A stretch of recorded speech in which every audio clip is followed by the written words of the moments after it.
Let's start this evening with some check-in. So let's go on around the room and share how you're doing with our various assignments. Assignments of watching your mind, assignments of meditation. Let's start with Foz. Can I be the last? Certainly.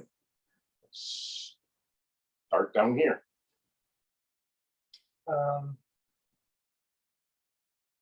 I don't know, somewhat okay with watching the mind. Periods of ignorance and stuff. Periods of ignorance and stuff, but okay. By and large, and meditating as well. It's been okay. And behind you. Hello. Meditation's going well. I do really well when I'm told to do something. So it's actually helped my practice a lot to have it be a quote assignment. Been meditating every day, but watching my mind, it comes and goes, and it's, I'm not so much aware when I slip back into my ego and I let the things kind of run the ship, and then I slip back out of it and into it, and I don't know, it's just the way it goes. Next. Doing okay. Meditation is also trying to meditate every day. Practice, watching the mind, drifts and comes back, drifts and comes back. More or less okay. My practice or commitment to practice was pretty good even while I was on vacation. One of the things that happened while on vacation that I thought was interesting, there was a day we were on the beach and I was watching the waves come in and out. I'm like, okay, well, that's how the thoughts come in and out. Like here, and then it goes back out and comes back in. And I felt like I was also meditating at that point in time, but I wasn't in a position, I was walking, I was looking, because usually when we talk about meditating, we're sitting and quiet and close our eyes and that kind of stuff. So it was weird to kind of have, or interesting to have that same kind of experience, still being very aware of everything around me. Then the other thing I noticed this week, so Let me stop you there, because that is one of the practices we're going to learn further on, is to be able to keep the mind at meditation while we're moving through the world. okay, So that's an absolutely essential practice eventually. it was easy on the beach. I'm Mhm. not going to confess it at work. And that's happened this week when I got back. So I've been doing pretty well about watching kind of the afflictions of my mind and my emotions, those more subtle levels. But I hurt my knee Monday, and it hurt for a couple days. That physical pain, which I guess I would call maybe a grosser level of pain, really threw me and took over anything I could do mentally. Like it just would not get out of my consciousness. Some awareness, things I was aware of this week. This is why good health is a great treasure for spiritual practice. If you're established in your practice, illness or injury is something you cannot let afflict you. But that's why when we're talking about suffering and attachment and stuff, I kind of put physical pain on the shelf for now. It sucks. Yeah. And it too will pass. It too will pass. Justin? So I had an eventful week of practicing detachment from material objects, which was a nice lesson after the lesson. Meditation, I would say half were 10-minute guided meditations and half were 20-minute silent meditations this week.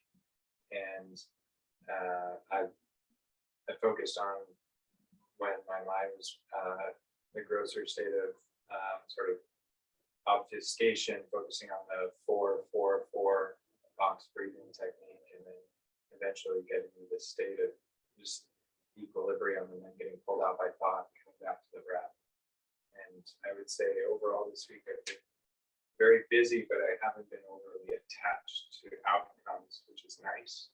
And I've also noticed that when I am looking forward to something, when I do get to do it, how the mind stops. Like when I went for a nice long run the other night, when I have a nice meal, or when I get into bed ready to go to sleep, it is very nice to be in those circumstances, and that is when my mind quiets down. And what we want to recognize, that's taste your self-nature. It's not caused by an object. The objects are just what we use to induce that state. So if you can go there without the objects, independently of the objects, then we have a lot more freedom. Very good word. Foz, how about you? Yeah, I was able to meditate during the sunset, and what you said was stuck in my mind, that nobody can own or have that sunset.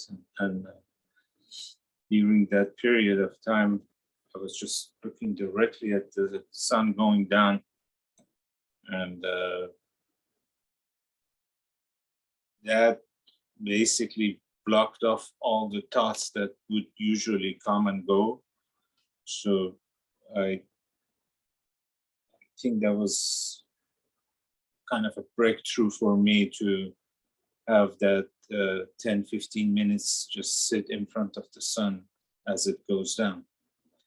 And it totally blocked off everything, people passing by, dogs, and everything. I was able to basically just be able to watch that star in front of me, and that was quite an experience. So I don't know if every day I can go to that area to watch the sunset or not, but And we can't be attached to it.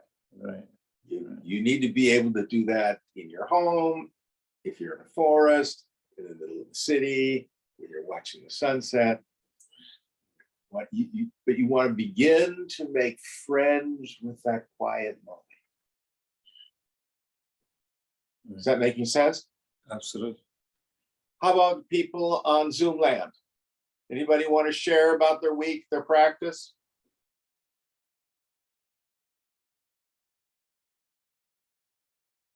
I can go.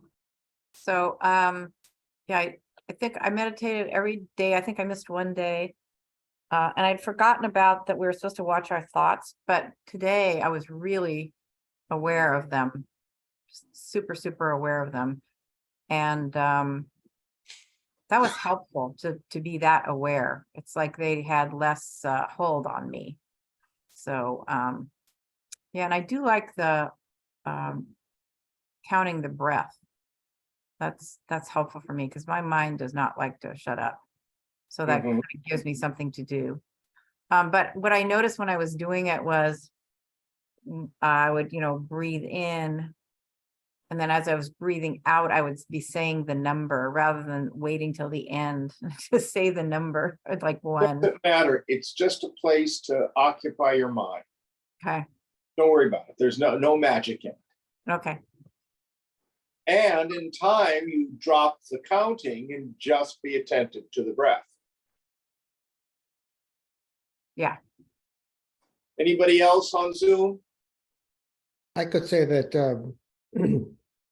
my mind doesn't like to shut up either. I really like the way she said that. It really applies to me, and it varies by the day. I'm not sure what it has to do with, but last night when I was doing meditation, I was trying to count. I was listening to the breath. I was trying to do body scan. I was trying to. Oh, you're doing too many things, sweetheart. You Well, just one after another, and don't do that. okay. for whatever session you're doing, you pick a technique and stay with it for that meditation period. Oh, okay, okay, that's Because what your helpful. mind will say is, oh, this isn't working, let me try this. So that isn't working, let me try that.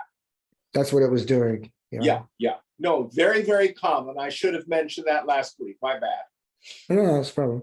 And yeah, yesterday even nothing was working. And so I actually opened my eyes and tried to not close my eyes. And that was a little bit helpful, just to have my eyes open and see the darkened room with the furniture in it was helpful. So Anybody else? It's I'll Trevor. I go. don't have, Oh, sorry, sorry. go ahead. No, Trevor, you go. Oh, okay, I don't have too much to say. I appreciate that feedback, Jim, that you just gave. I am similar to Mark. I find I still feel like I need that structure. And so kind of I'm looking for tools and that's a helpful reminder. So thank you. When we talked about Vasana last week, it's your mind detoxifying, the reason it's agitated. And there's no shortcut. You've just got to be patient and have a lot of self-compassion and just sit there and let it happen. And it will go through cycles. There's a technical word called kashaya. Did we talk about that last week? Yes, no? No. Not by me. Kashaya is the vomiting up of the unconscious tendencies of the mind. So again, some people think, oh, my mind's a mess. If I meditate, I'm going to put like a salve on top of it. No, it's like you've got this nasty old boil on your butt and you need to lance it.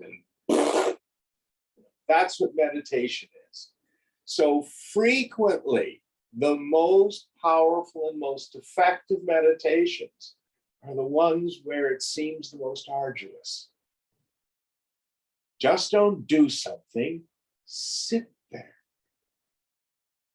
And kashaya means that these unconscious tendencies, another term we have is hridaya granthi, the knots of the heart, come up out of the heart into our field of awareness.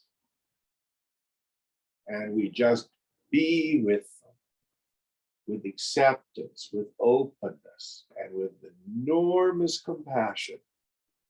And then they start to dissolve because they're impermanent.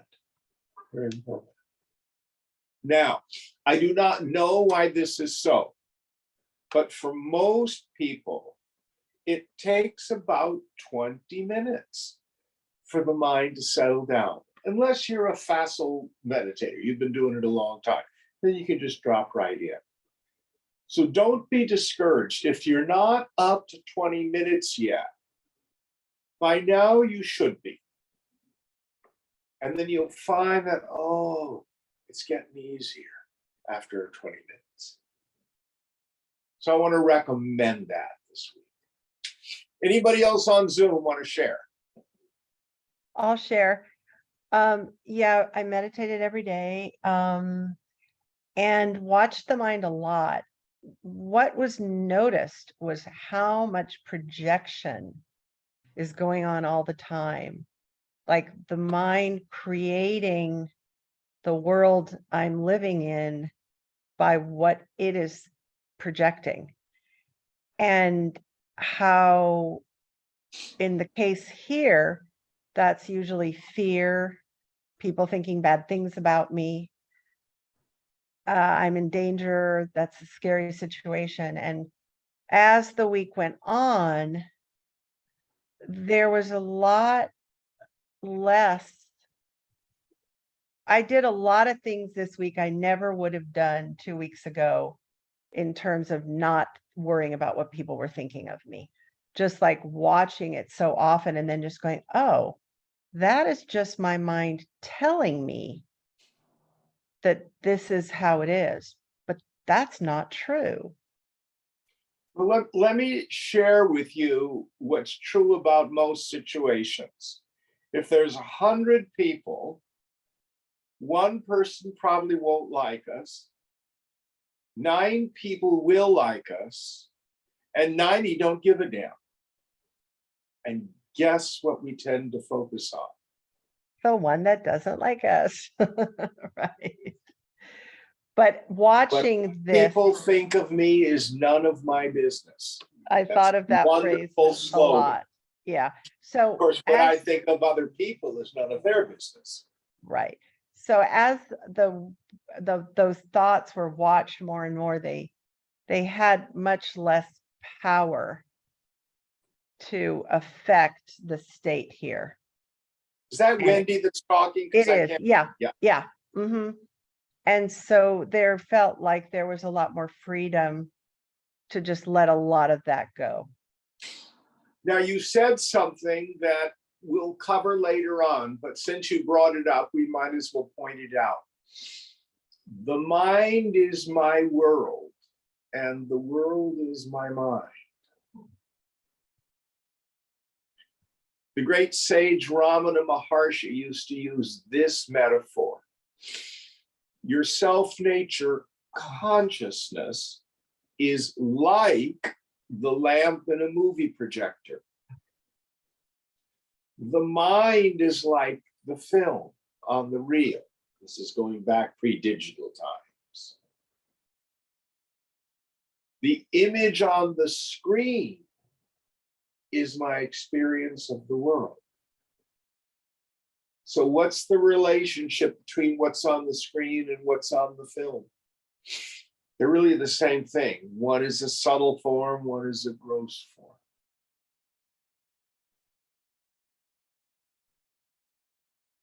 So all I can ever see is my own projections. Always. Always.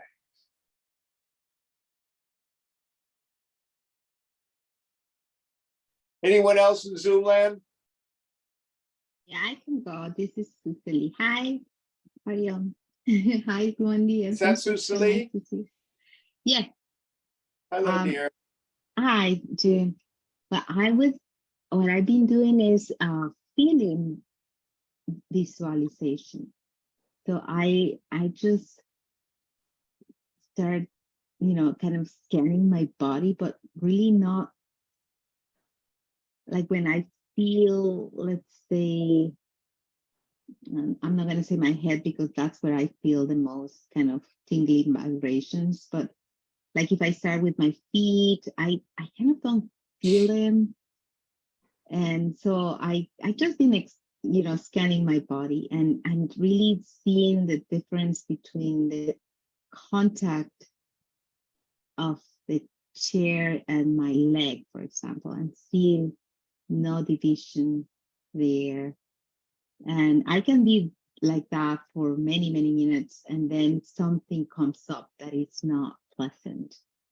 And I've been just visualizing clouds, and I'm blowing the clouds away so those unpleasant sensations kind of go away and back and forth, and I come back to there. And I don't know if that is also a distraction, but it just feels very good. And Okay. Yeah. Anyone else? So before we do the talk tonight, I want to do a meditation first. So the technique we're going to learn tonight is japa, spelled J-A-P-A, which is the repetition of a sacred word or phrase, which in Sanskrit is called a mantra. It's not mantra, it's mantra.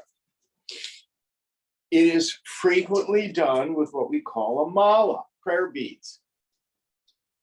Just like Catholics have a rosary, Hindus have a mala.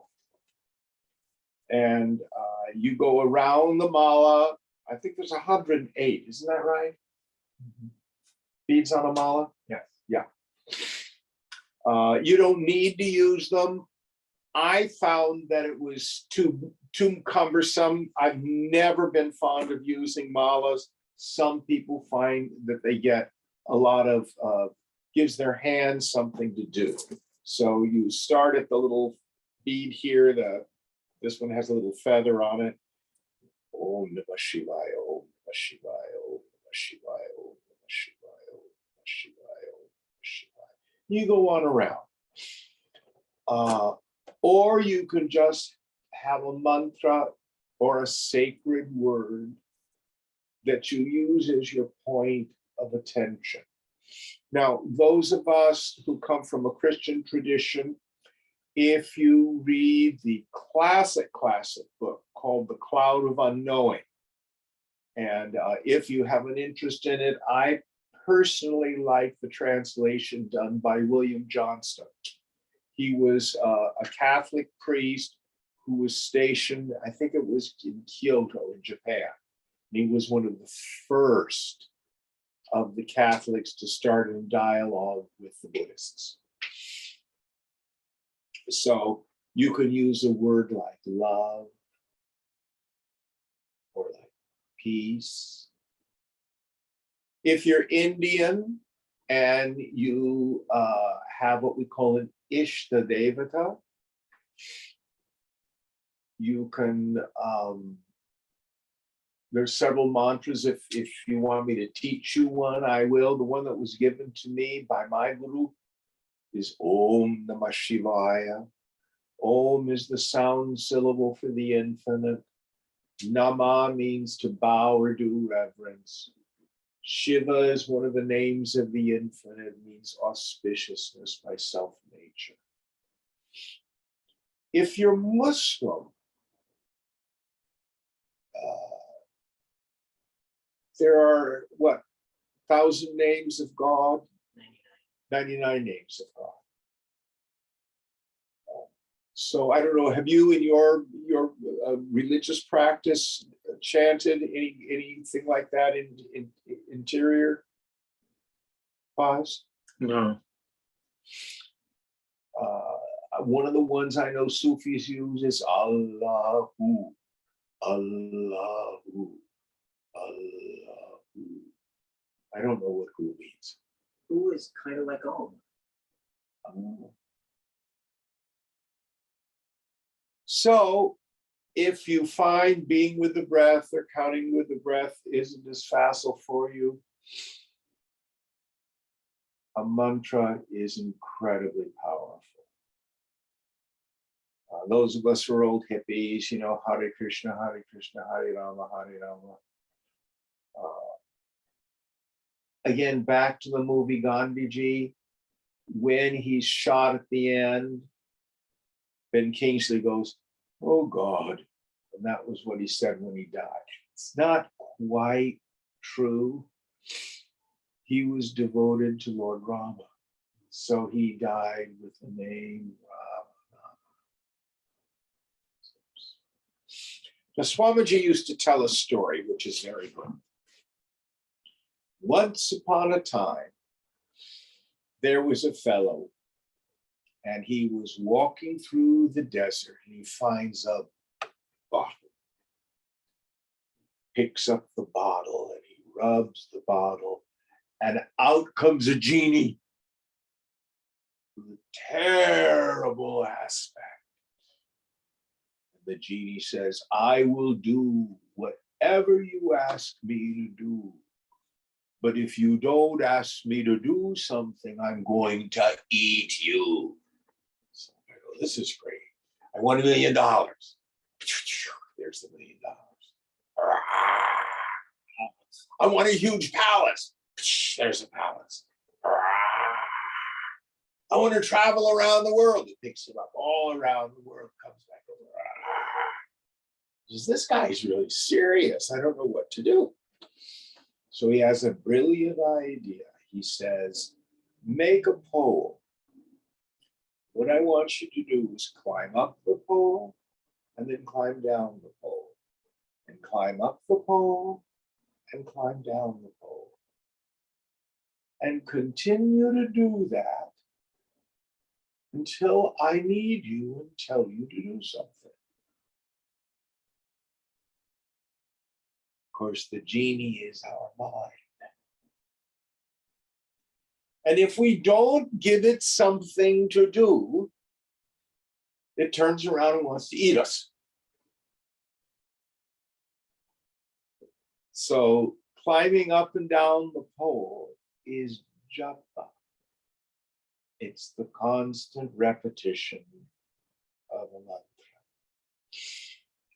So you get triggered during the day and your mind starts to spin on something.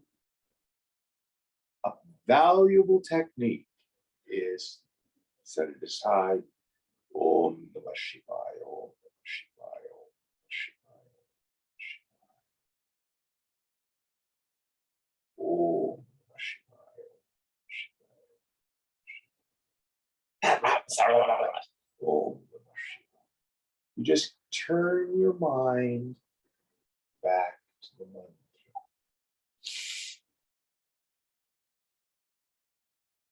One of the habits I have, if my head hits the pillow, I give thanks to God, and then I chant my mantra.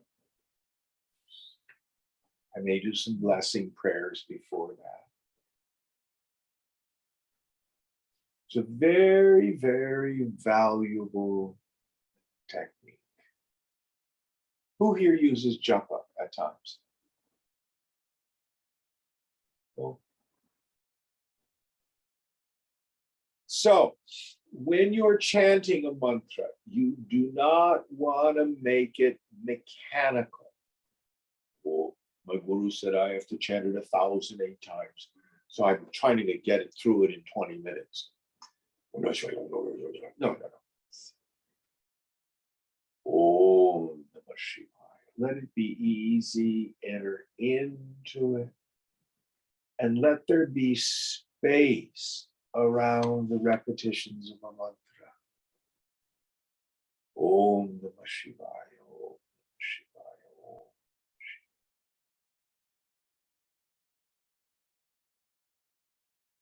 Om Namah Shivaya, Shivaya. And if you're angry or upset, inside, you can shout the mantra so loud the stars can hear.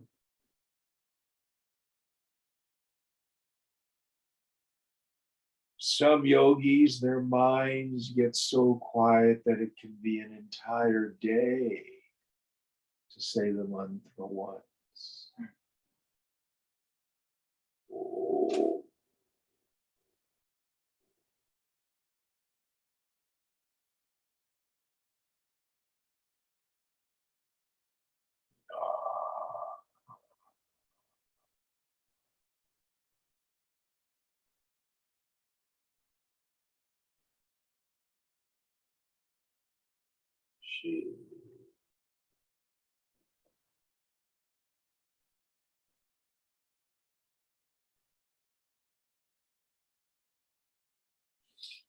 The mind gets noisy, speed up the mantra. The mind gets quiet, slow it down. If the mind gets really quiet, drop the mantra. Any questions about the technique?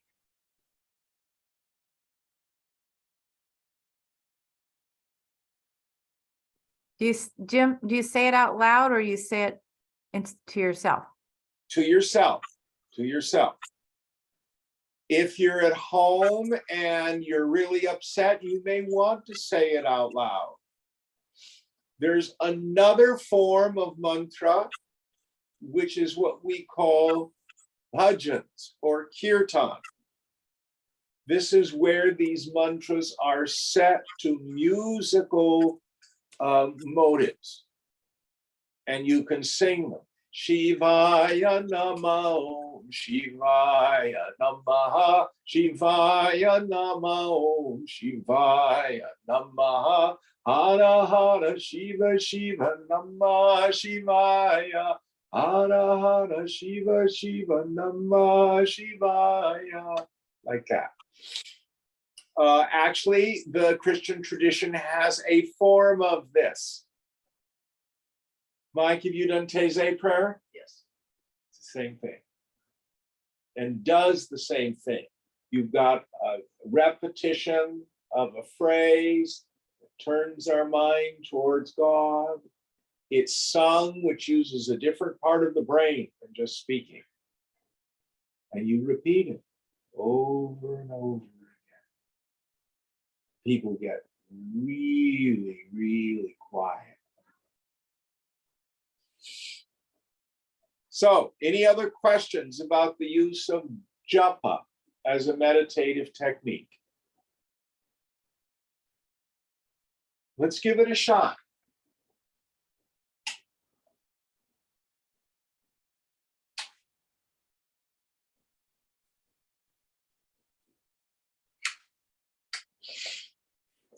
"20 minutes. Oh, gosh.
Let's come back into full objective awareness now, chanting Om 3 times.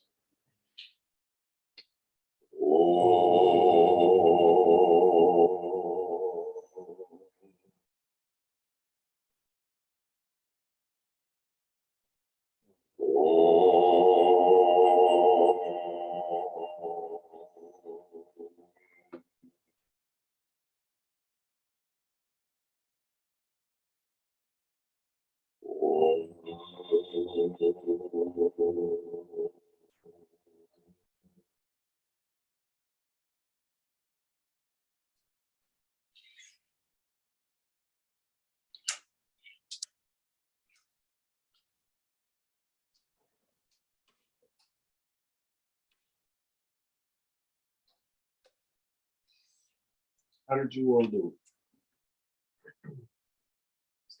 Very well. The form of this I use is the Muslim form with the La ilaha illallahu. That's fine. What I could not do was slow it down. Like I could keep the pace and the rhythm and moving with it, but to slow it down and find space in between the words.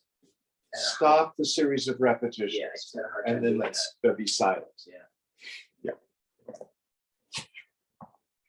I noticed that, Jim, first of all, I borrowed your mantra just to start out, and it was interesting how I was able to slow it down, but then the brain would kick into thought, and then it would come back and speed it up a little bit, and then slow it back down. And I actually fell asleep a couple times when I was in the middle of that, just like, and came back. You can chanted. say it louder Yeah, in your mind There you if you're go. getting sleepy. That's what you do. exactly. That's what you do. Yeah.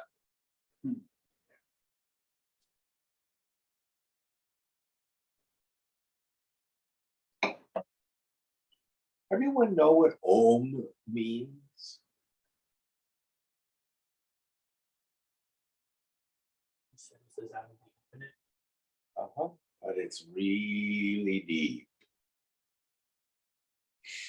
So probably the most subtle and the most advanced of all the Upanishads is called the Mandukya Upanishad.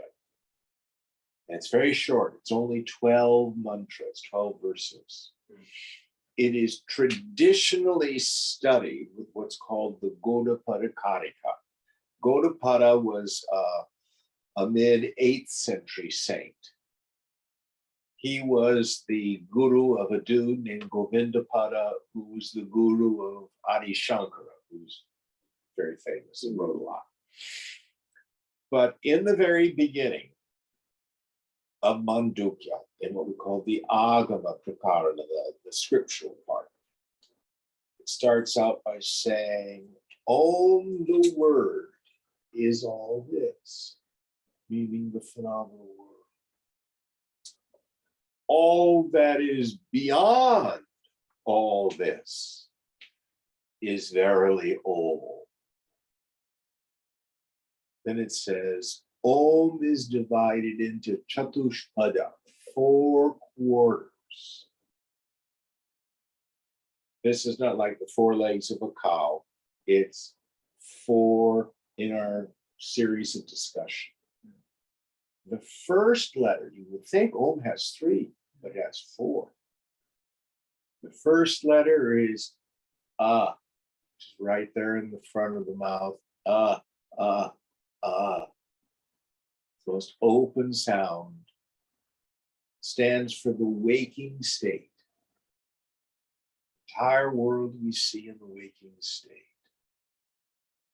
Ooh gets a little more closed, deeper back. This stands for the dream state. Ma is when sound leaves our mouth. That stands for the deep sleep state. And the 4th quarter, the Turiya, is silence. This is not another mind state. It's not waking dream, deep sleeps, and then some super state. No. It is the awareness, the consciousness in which the waking, dream, and deep sleep states function. And when they cease to function, it's still there. So whenever we chant a mantra, always include that fourth quarter. There be silence. And in the silence, in the space between your thoughts, introverting the attentive faculty, who is it who knows the silence and the space between the thoughts? Who am I? That's the fourth quarter. Oh. Very, very cool Upanishad goes into that. So play with mantra. Do your very best to work up to at least 20 minutes a day in meditation. Some of you may be able to do 30 or 40 or longer. It's up to you. Be disciplined. Assignment. That's for David. So tonight's discussion follows on what we talked about last week. So we talked about what is our bondage. Our bondage is fundamentally deep, deep spiritual ignorance. The non-apprehension of what's real, what's true, my essential nature. And then the subsequent misapprehension. And that the cause of all this is vasana, these unconscious tendencies, which are left in my unconscious as the result of previously performed egoistic actions, I-ness and minus. And the after the fact rumination over them, it's called chintya. We have millions of them. Now, just knowing about all this doesn't make it stop. So we have some techniques for what I call vasana exhaustion. How do we engage in a way of life that reduces this vasana pressure? So what we're going to talk about tonight is karma yoga. Now, in the tradition, we have 4 great subdivisions of yoga. And yoga just means union. Karma yoga, the yoga of action. This is for people who basically contact the world through their body. They're physically oriented people through their senses. Second is what we call bhakti yoga, the path of devotion. This is a path for people who basically touch the world through their feelings, through the heart. Raja yoga, Raja means king.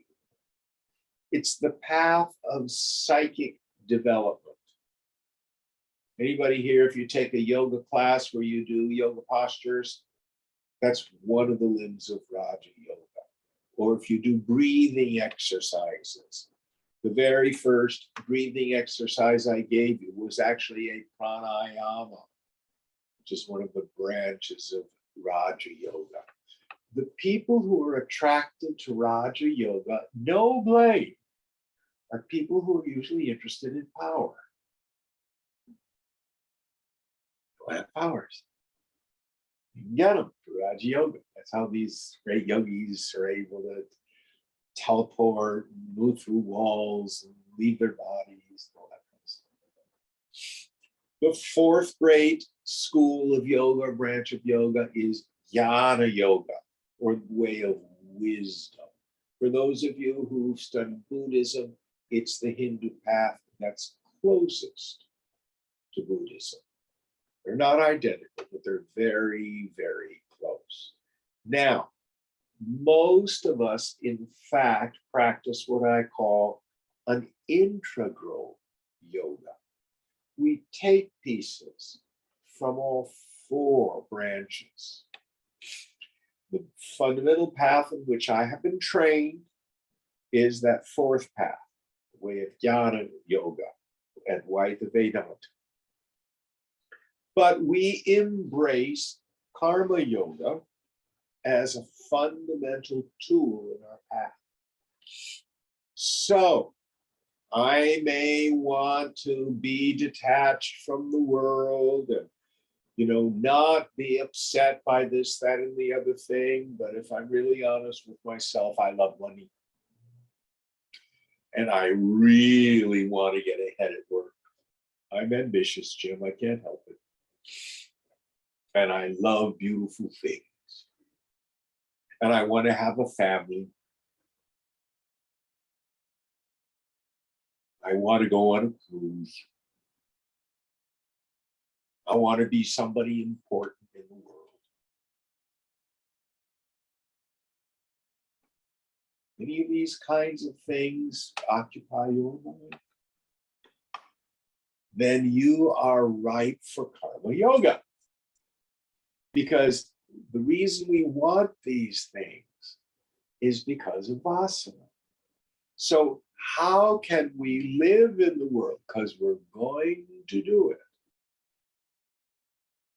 in a way where we exhaust vasana without creating new ones.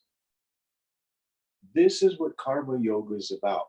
Now, too frequently, people will come to me and they go, I'm studying Mandukya Upanishad. I don't need to study all Karma Yoga and stuff like that. And then they're absolutely afflicted by the pressure of their vasanas. They're unable to use this highest wisdom. So the secret here is that these are to be done sequentially. And again, for Mike, if you go back and read The Cloud of Unknowing, the author of The Cloud says exactly the same thing, active life versus contemplative life. You lead the active life first. Then in time, your mind becomes quiet enough and you're called to the contemplative life, which we would call meditation. So let's go over the elements of Karma Yoga. Now, the material that I'm going to give you tonight is drawn from chapters 3, 4, and 5 of the Bhagavad Gita, where we go into them exhaustively. We're just going to get a survey of it tonight. So the first element, act. We do not achieve freedom by running away from the world. And monasteries and ashrams are filled with people who cannot deal with the world and run away. In the Gita, Krishna will say the person who gets rid of the objects of knowledge but allows the desire to remain behind is verily a hypocrite. Mike, you've been in a monastic community. You know what I'm talking about. where people are fighting their nature all the time. So you do not achieve freedom by running away from the world. So in the story of the Bhagavad Gita, Arjuna looks across the field and he sees his cousins and his grandfather and his guru, his archery teacher. He says, oh, I'm not sure this is a good idea. I don't know what I should do. I know what I'm going to do. I'm going to go off to the forest and meditate. And Krishna says, don't be a wuss. He literally says that. He says, don't be Kalavyam. Get up and fight.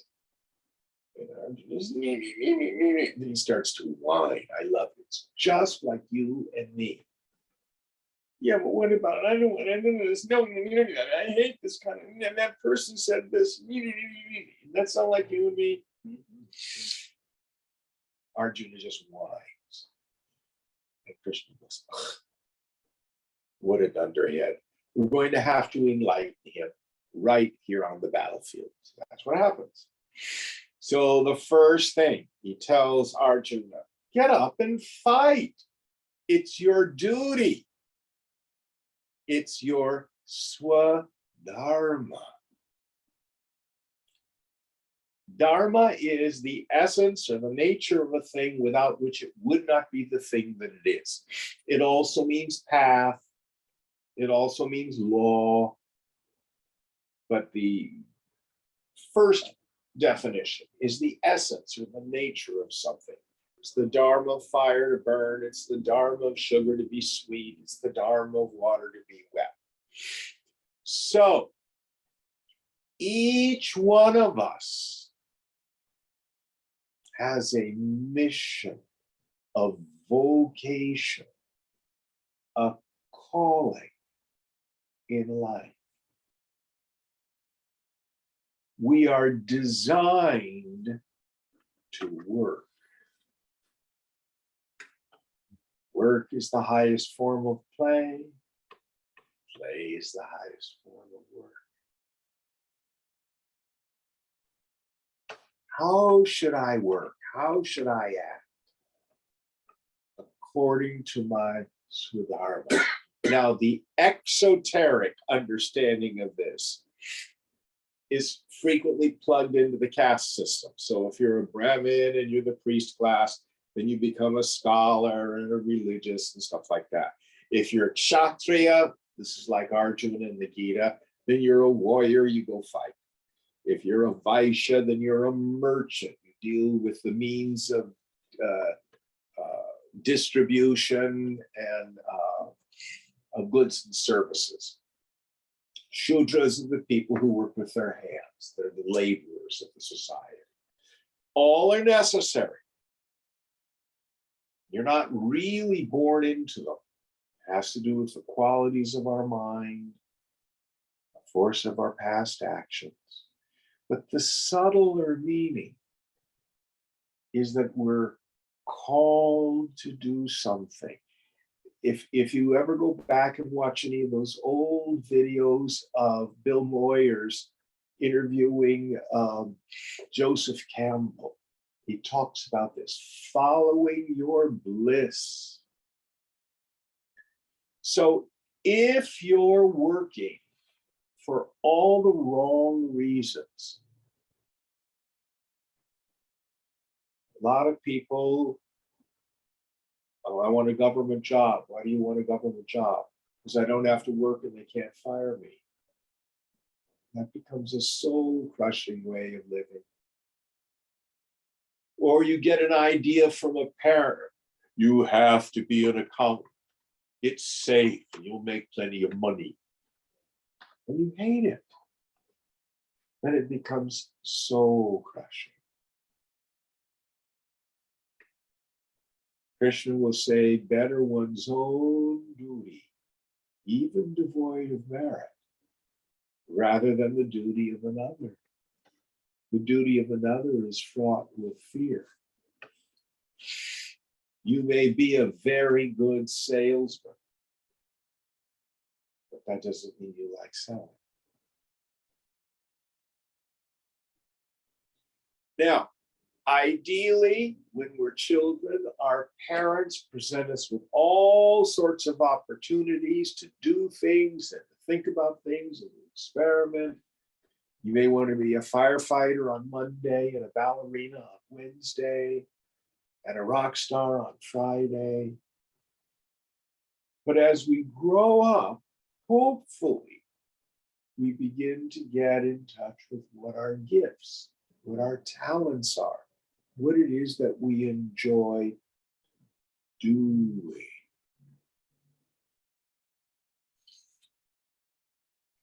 So Swadharma is never about a station. It's not about a having. It's about doing. One of the other things Krishna will say, he'll say, thy right is to work alone, never to its fruits. We never know whether we're going to be successful, get the praise or the attention. Now, I was talking with someone in the past couple of weeks, and they were approaching their job. Well, why do you have this job? Well, because there was a potential to make a whole lot of money. Then I won't have to work anymore. It's contrary to the teaching. Or here's one true story. A young man I was working with who's very gifted singer, songwriter, performer. So what he was going to do was go work at a job as school administrator. And he was going to do that until he had saved up enough money so then he could go be an artist. And I said to him, oh, I'll tell you what's going to happen. In 20 years, you won't be an artist. You'll be a very good school administrator. Because the end is the means in a different form. Let me say that again. The end is the means in a different form. If that's where you want to go, you need to be involved in a means to get there. If you're doing a different means, it's contrary to your Swadharma, you might get reasonably good at that, but you won't get where your dreams, where your passions are. I have a dear friend, and he loved theater and music.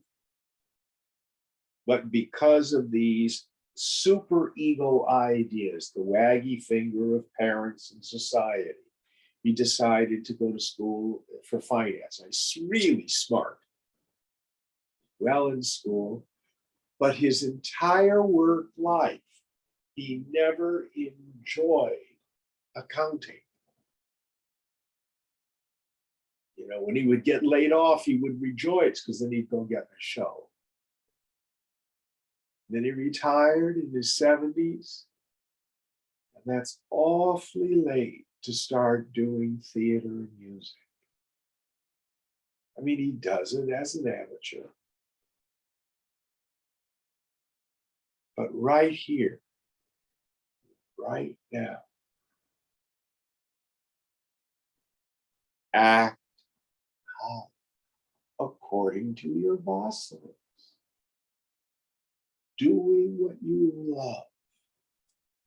Now, do not take this teaching and interpret it to mean, oh, if I only find the right Swadharma, the right job, then I'll be super happy all the time. No. Every job has its challenges. Every job will have its dose of successes and failures and stresses. That's the world. But if you're fighting the direction of your life, if you're going contrary to your own nature, then this is what happens. You spend 8 hours a day in a job you don't like, That's so crushing. So when you get home, what do you want to do? Engage in going unconscious, smoke a joint, have a bottle of wine, watch Netflix, have sex. You are little better than an animal at that point. There's no creativity. There's no inspiration. There's no that wonderful French phrase, joie de vivre, the joy of life itself. Now, people look at me and they think I'm weird, but I learned this very early in life.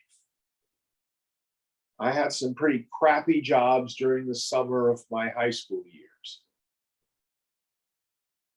But essentially, after I hit about 20, I have never worked at a job I didn't love.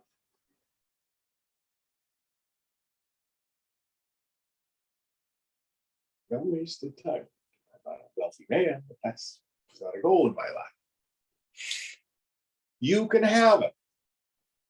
Now, the older we get, if we've been adharmic, the harder it is to make changes.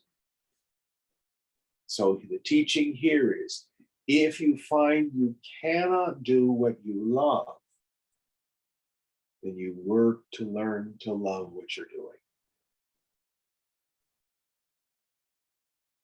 There's always something to love in it. Any thoughts on this point? Could you Yes, relate it- David. Could you relate it back to, you were saying, to live in a way to not be creating vasanas? I'll get there. Okay. 5 elements. Yeah. First, act. How are you going to act according to those vasanas? Number 3, in the yajna spirit, we say. Yajna means a sacrifice. It's a term used for the Vedic sacrifice that Hindus do in their homes. But the basic idea is you make everything an act of service. So David, who do you work for? Biotech company and everything. No. You work for God. Trick question. Who do you work for?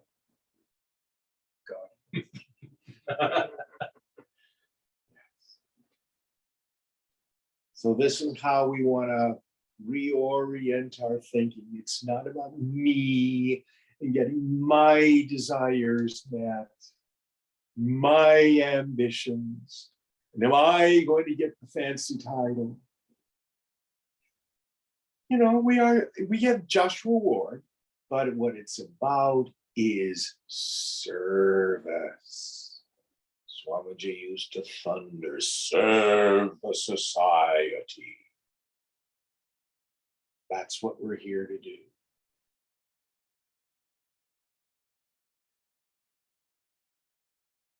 Those of us who are familiar with the 12-step programs, it's foundational. We're taught never to say no to a request. If you're having a hard time, go work with another person. Serve. Term in Sanskrit is called seva. That's a funny little aside. So my teacher, Swamiji. When you're around the Chinmaya mission, he is known as Puja Gurudev. Worshipful, godlike teacher. I swear to God, he's spinning in his samadhi stall with that one. He was always just Swamiji. But once he was asked, Swamiji, what's your title in the Chinmaya mission? thought for a moment. He says, Mukhya Seva. Head servant. My job is to work harder than anyone else, to sacrifice more than anyone else, to serve more than anyone else. This is the most useful way to get rid of that paranoid self-observer. How am I doing? Am I okay? What do they think of me? Instead, focus on the work you're doing. Focus on the people you're serving. You're serving your coworkers if you're in management. You're serving your customers if you do a product. Any thoughts on this? Act, O Arjuna, according to your swadharma, in the yajna spirit, the spirit of sacrifice. And the fourth one, renouncing the karma phalam. Karma phalam means the fruits of action. Again, all we get is the work. Krishna will say, I am the karma phaladata. I am the giver of the fruits of action. So success and failure, we're not as concerned about that. We're concerned about doing our work with excellence as service. And all of us will get our allotted dose of successes and failures in life. I was talking with a person the past couple of weeks. They got laid off from their job. I got fired. So, you know what I suggested? Oh, God is doing for you what you couldn't do for yourself. Did you like the job? Not particularly. Okay.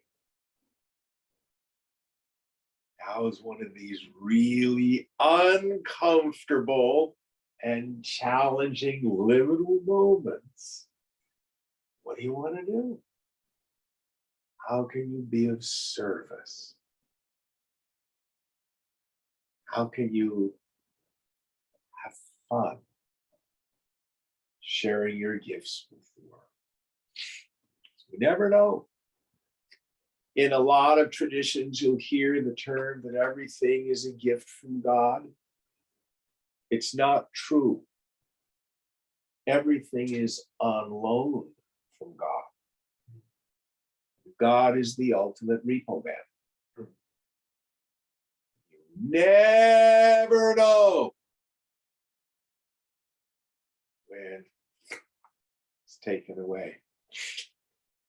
Can we use you as an example, David? Sure. So David went off to a dream job in Portland. You love the community. Tell us about Portland and the job and stuff like that, and what happened.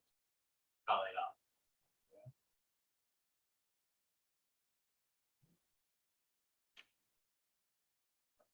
And you worked really hard, didn't you? Did your very best. But we have no notion of what the outcome will be. Now, let's put this in tension. If you're a good karma yogi, if you're acting in the world according to your heart's desires, in the spirit of sacrifice, you are more likely to do good work.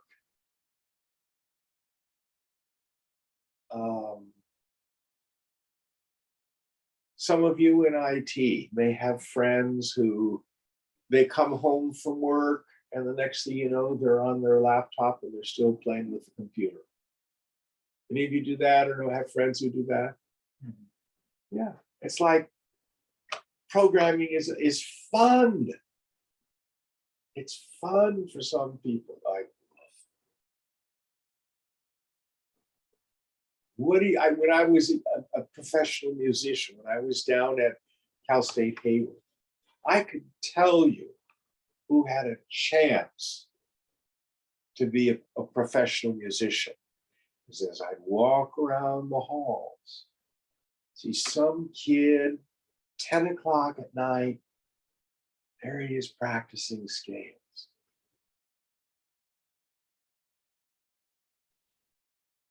Doing it because he loves it.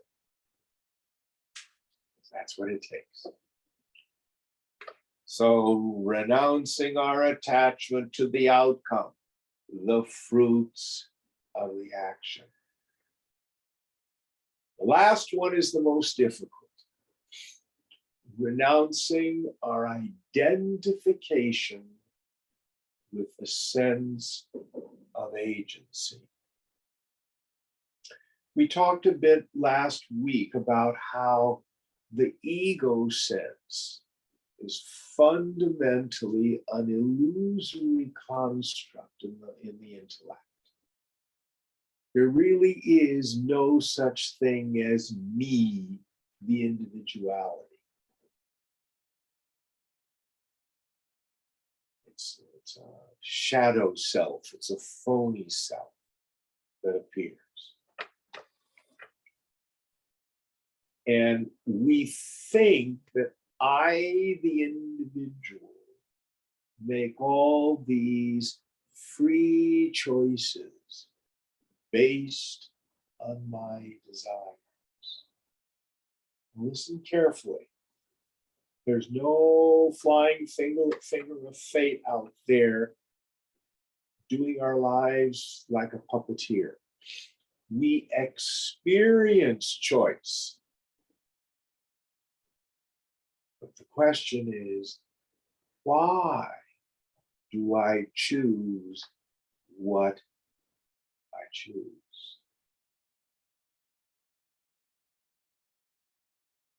And that's all tied up with the yogic concept of karma. It's the force of my past maturing as it interfaces with the society.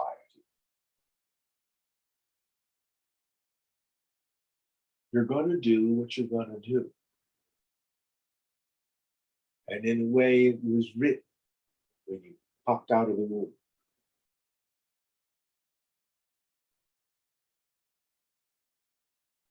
So it's the qualities of mind, Guna, and the force of the past, karma. Those two together determine what I end up doing and choosing in this life. Once I come to internalize that and understand it, the first thing that happens is we give up regret. Oh, if only I had done blah, blah, blah, blah, blah. I should have done yada, yada, yada, yada. Who's that folks like that? But if you understand, you could not have done anything else. You did what you did. Guna and karma. Oh, Jim, I've been shopping my resume around and I've got 3 offers and I can't decide which one I should take. What if I make a mistake? Anybody have ideas like that? You're going to do what you're going to do. And it's all going to work out. So this renunciation of the sense of agency, I am not the doer, frees us from regret and worry about the future. Now, in the dualistic traditions, you get the same teaching with slightly different language. For example, the Master Jesus said, I of myself do no thing. It is the Father within that doeth the work. Or that great prayer that's attributed to Saint Francis. Unfortunately, he didn't write it, but it starts off, Lord, make me an instrument. Sometimes it's translated, make me a channel of your peace, etc. So we see this equipment as an instrument, as a channel. We let go. I am not the doer. We could say Guna and karma is the doer, or we could say God is the doer. Doesn't matter. We dethrone the ego sense. If we act in the world in this way, all the after the fact rumination that happens, that impels me to want to repeat an action or never do it again, starts to thin out. So we're impelled into action because of the force of the past. And it gets thinner and thinner.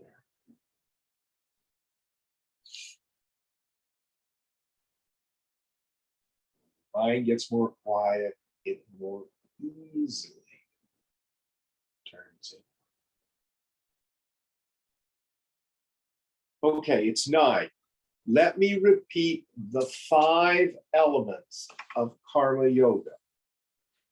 First, act. Do not gain freedom by running away from the world. How should I act? According to my Swadharma, according to my heart's deepest desires, to the still small voice within, as Isaiah says, mission, vocation, calling. All, by the way, in Buddhism, this is the same teaching as right livelihood. It's just a little more broken down a little more. In the yajna spirit, in the spirit of sacrifice, serve the society.